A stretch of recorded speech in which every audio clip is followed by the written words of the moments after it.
요즘에는 또 증여 대신 매매를 더 많이 한다라고 합니다. 결국에는 또 매매가 뭐 유리하기 때문이기도 한 것 같은데요.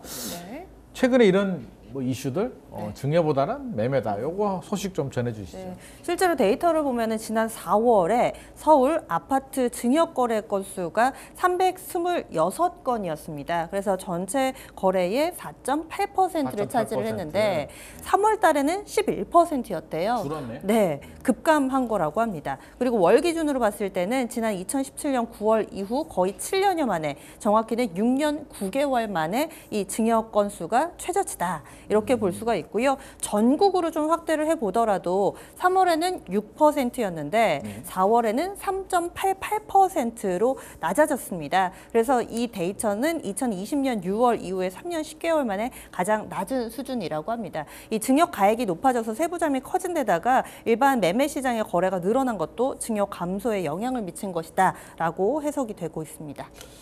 근데 결국에는 이제 시장의 수요자들은 이제 뭐 계산기를 두들겨 볼 거란 말입니다. 네. 뭐 본인이 두들길 수도 있고 뭐 세무사님한테 찾아가 가지고 뭐가 유리해요라고 반드시 물어보게 되는데, 결국에는 증여보다 매매가 유리하기 때문인데 그 유리한 이유가 세율 때문인가요? 제일 중요한 게 취득세가 굉장히 중요해요. 취득세요? 네, 아. 취득세를 부과할 때는 증여는 중과세를 증여자 기준으로 해요. 증여자. 네, 증여자 기준으로 하다 보니까 네. 증여자가 이주택자 같으면 취득세가 중과세 돼버리거든요. 근데 양도는 매매의 경우는 취득자 중심이거든요. 매수자 중심. 네. 사는 사람이 아들이 한 채밖에 없어요. 네. 그러면 중과세가 안 되거든요. 그 세금 차이가 굉장히 많이 나버립니다. 크죠. 예, 커요. 네. 근데 두 번째는 1세 1주택자가 많은데 1세대 1주택자는 증여가 무조건 불리합니다. 불리해요. 예, 무조건 불리해요. 그렇죠. 세제 혜택이 많잖아요. 네, 세제 혜택이 많기 때문에 무조건 매매가 유리하거든요. 12억까지 비과세도 네, 되고. 그렇습니다. 네. 또 세 번째는 증여는 가액 조절이 불가능해요. 근데 매매는 가액 조절을 할 수가 있어요.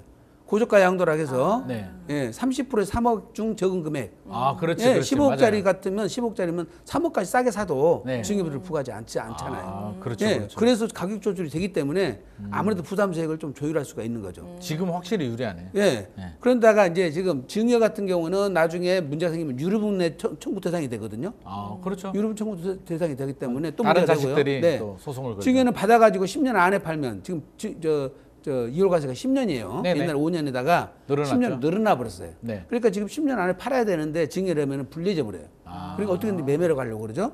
그다음에 나이 드신 분들은 증여를 했다가 10년 안에 돌아가시면 네. 또 합산해야 되잖아요. 아. 매매는 돈 받아갖고 쓰고 난 돈 나머지만 네.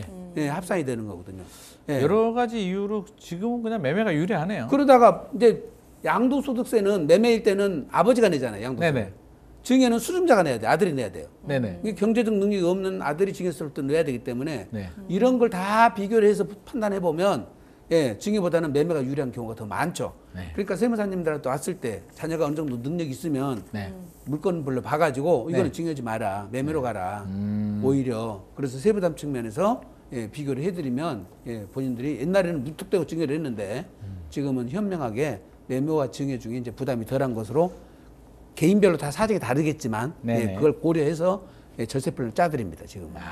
그래서 그것이 예, 증여가 확 줄어본 겁니다. 원인이 됐을 겁니다.